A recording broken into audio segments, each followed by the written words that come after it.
Spencer Yates, hello Shane.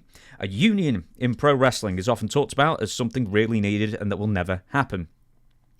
Since there is at least 17 unions for professional sports in the United States, the thought of pro wrestling not having a union seems just insane to me. Every sport seems to have a union for players, umpires and coaches, from football to horse jockeys to United States rugby. The only two professional sports without a union is pro wrestling and mixed martial arts. Do you think with the formation of TKO that now is the time for a wrestling/MMA union? Thanks for the time. Love the show. I appreciate the question. Here's the thing. First, let's start with the facts. Having no protections is not good for the wrestlers. The independent contractorship that we've always been under, and I always tell my own kids, don't believe so I'm telling you. I urge you to go to the IRS.gov and type in the search engine independent contractor.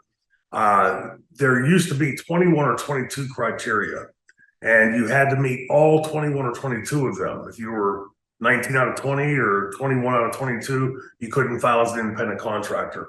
Read through those carefully and then ask yourself, some of them don't even remotely apply, but the biggest ones were in charge of your schedule. So when I worked for the WWF and was under contract with, say, WWF or WCW, I couldn't very well say, you know what, I'd like to go home and see my buddies in ECW this Saturday. So I'm going to go take a shot up in Philadelphia on Saturday just to see my boys, and then the week after that, maybe I'll swing down to WCW and say hello to Ricky Steamboat. Might as well get a paycheck while I'm there and do a match. The fans out there know that's patently absurd. It would never happen. The few people that did it, like Rick Rude and Brian Pillman, they did it because they were playing them all against each other and, sort of hopscotching through. And they were legally out of contract as well. Yes. So, and we're playing the edges against each other. Smart. But, we're not even close to independent contractors. So the idea of the union, I'm reticent against. My mother worked under a union. My father both worked under a union. And I remember hearing them tell these stories. Like my mother one time, I remember, she was making like $2 something an hour and feeding 6 kids off of that. They went on strike for 6 months one time, which was tough. And, weren't quite sure there'd be food on the table tonight and that sort of thing. And they had offered them like a 25-cent raise over 3 years or something like that. Number they may have wrong slightly. But finally, after 6 months, the union president and vice president, and, the officers of the union said, we're going to suggest voting for the deal. It's a good deal. And they vote for it basically because they had to. They couldn't stay to work much longer. And that week, the president and vice president of the union, making the same money my mother made, or maybe slightly more, showed up in brand new Cadillacs. So, that when you see that kind of stuff, that's the stuff that, just makes you, nauseates you. But the no protections, we need something. And I don't know if there's smarter people out there than me that can figure out something between them. Union possibly, but some sort of protections built in other than just this willy-nilly fly by the seat of our pants. How many stories you've heard of wrestlers that come and go and they get screwed, they get cheated on their money, they get lied to, things like that, which I don't think, not thinking an unintentional slam at Vince. Vince brought wrestling up into literally the 21st century. But many of the basic tenets of the old school, the independent contractor and things like that are still, those vestiges still been held over. So I would suggest that when you start looking like James Harris, Kamala, at the end of that man's life, as hard as he had worked and was willing to work after, drove truck for years after, the fact that he would, not have any kind of retirement or any kind of something like that, to give some minimum safety net, I think is a travesty and a black eye on our business, on our profession. I don't think that UFC bodes well. They don't have the only two to them and us that they just bought it. So I don't think that would be any earth-shattering tectonic shifts in the way they approach that. but I'll say this, and I'm jaded because I've been a wrestler for all these years. I am amazed at the commitment that wrestlers make into this business. It's why marriages don't survive. It's why a lot of the guys have no relationships with their kids. There's a huge toll to pay in the business, both physically and emotionally. And I think that in marrying the business like that, none of us complaining on it. We knew that coming in. But I believe that the guys deserve to be treated as well as the NFL players, the NHL players, the Major League Baseball players.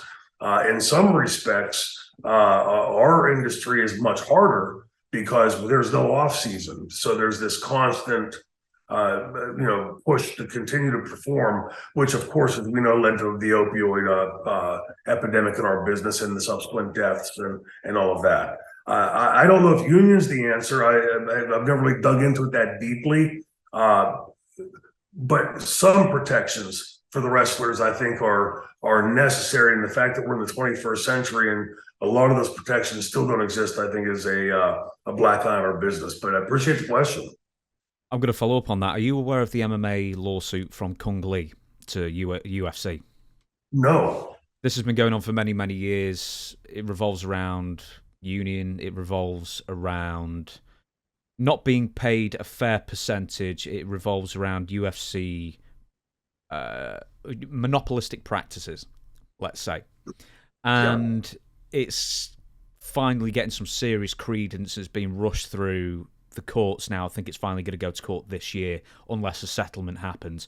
But the thing is, if it does go to court and then the courts find the UFC guilty of monopolistic practices, not paying their fighters enough, I think it revolves around something like 18% of their revenue goes to fighter pay, whereas something like NFL pays 50% to their players.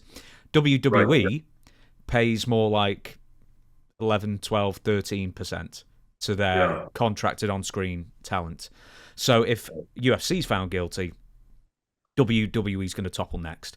But having said that, as you say, you need to bring in some protections for the guys working, but then how does that work for someone like WWE or AEW? But then do the rules have to also apply to independent promotions? And then you'll run the indies off, mostly, if you then have to get insurance for all the guys working, health insurance working on your card. Possibly, except like it couldn't be argued that an independent company that, say, books me 2, 3, 4 times a year would be on par with the company that's running me, say, 3, 4 times a week. And there are other things like that in this country. Corporations over a certain size have to do certain things. If you're under X number of employees, those same rules don't apply, but maybe slightly different rules. I think that there is a way to do this, to put the protections in for the wrestlers that gives them. Nobody's saying that we need to have people rubbing our feet and rolling the red carpet out for us. But if you blow your knee out, you just have to tape it up and keep going. Well, if you want to feed your family, yes. And I know that today there are some guaranteed contracts, but there are still a lot of people in the industry, working far below those guarantees. So, like the NFL and other major, my understanding is that when they have these college kids come in and get drafted, that part of their matriculation in is our courses on, finances and, all of those types of things, sort of making them a little more savvy to those, to the real world out there. And I think, in wrestling, there are a lot of guys, let's face it, less so today than when I broke in, but being college educated when I broke into the business, I certainly wasn't the first, but it was still a rarity then. That most guys did not have that background.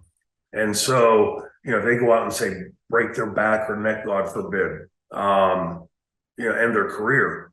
And they live in this big house because of making all this money from wrestling. And all of a sudden, what job are they going to get to go out and be able to pay these bills? So I think we need to have some kind of discussion on that.